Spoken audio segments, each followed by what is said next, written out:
अस्सलाम वालेकुम व्यूवर्स, कैसे हैं आप? उम्मीद करती हूँ सब ठीक ठाक होंगे। सुबह ही सुबह जब मेरा बेटा जाता है तो मैं विंडो से इसको ज़रूर देखती होती हूँ और उसको भी पता होता है कि मेरी मामा विंडो से मुझे देखेंगी और वो मुझे बाय करके जाता है। उसको इंतज़ार होता है कि मामा विंडो में खड़े होकर मुझे देखें।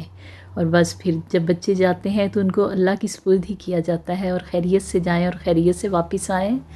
उसके बाद मैं आ गई अपने किचन में और मुझे बनाने थे आज कीमे वाले नान। मेरे हस्बैंड वीक में एक बार ज़रूर जब काम पे जाते हैं तो अपने दोस्तों के लिए पराठे ज़रूर लेके जाते हैं, क्योंकि उन्हें शुरू से पसंद है मेरे हाथों के। कभी मूली वाले, कभी कीमे वाले और कभी आलू वाले, इस तरह से मुख्तलिफ़ किस्म के मैं बना के उनको देती हूँ। और आज भी मैं उनके लिए बना रही थी और सुबह सुबह मुझे ये काम करना होता है।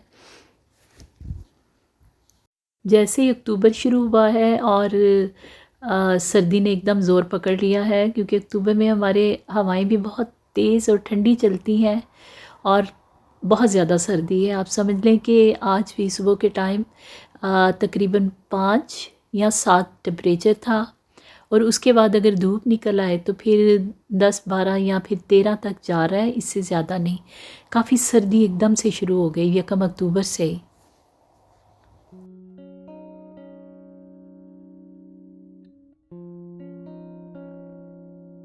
एकदम से मोटी जैकेट्स पहननी शुरू कर दी हैं लोगों ने। और मैं भी अब अपनी अलमारियों को ठीक करना है। मैंने इन्हीं दिनों में वो भी टाइम निकाल के मैंने टारगेट रखा है, कल या फिर उससे अगले दिन मैं ये काम करूँगी। अपने रूटीन के कामों से फ़ारिग होने के बाद मैंने देखा तो खिड़की में से मैंने देखा, मैंने ग्रोसरी के लिए जाना था तो अच्छी खासी धूप निकली हुई थी, तो नीले नीले आसमान पे एकदम से बादलों का एक टुकड़ा सा आ गया, गहरा सा। वो बहुत ही खूबसूरत लग रहा था।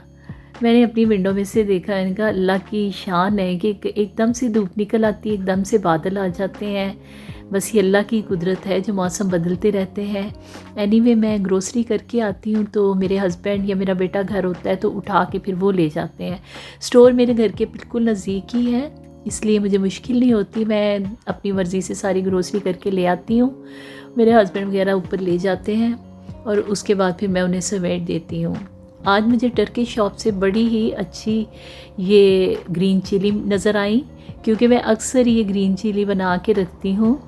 तो आज भी मैंने सोचा कि मेरे पास टाइम है तो चलो मैं ग्रीन चिली बना लेती हूँ, ये अचारी मिर्चें जिसे कहते हैं।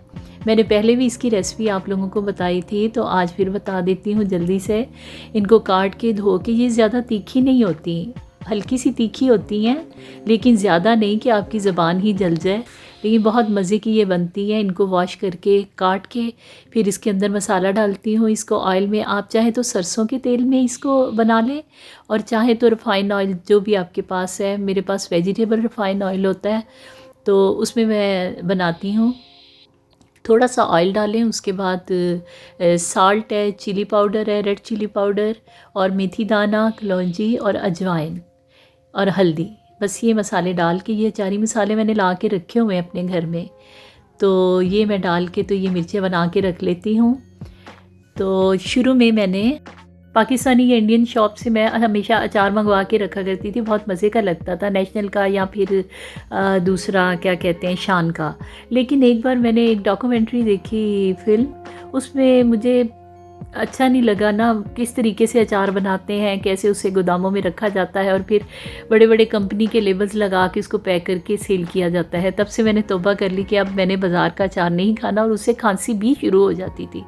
तो अब मैं तब से ही ना ऐसी ये मसाले वाली मिर्चें बना के रख लेती हूँ, जार में डाल के, किसी शीशे के बॉल में डाल के, तो ये मेरी 1 वीक तक या 2 वीक तक बहुत अच्छी चल जाती हैं। तो आज भी फिर मैंने मसर चावल बनाए, साथ में ये मिर्चें थी, सलाद था और बहुत मज़े का ये मेरा खाना बना, क्योंकि सुबह कीमे वाले पराठे बनाए थे। ऐसी हैवी चीज़ के बाद फिर शाम को लाइट सा खाना ही बनाती हूँ। तो आप भी ऐसे ही ये ऐसी कोई मसालेदार मिर्चें वगैरह घर बना के रख लें, बहुत अच्छी लगती हैं। उसके बाद थोड़ी देर बाद मुझे चाय की तलब हुई और मैंने चाय बनाई, थोड़ा सा रिलैक्स हुई, टीवी के आगे बैठ के चाय मैंने पी। और ये था मेरा आज का छोटा सा व्लॉग। देखिएगा, कमेंट करके बताइएगा कैसे लगा। मिलेंगे इंशाल्लाह नेक्स्ट व्लॉग में। दुआओं में याद रखिएगा। अल्लाह हाफिज़।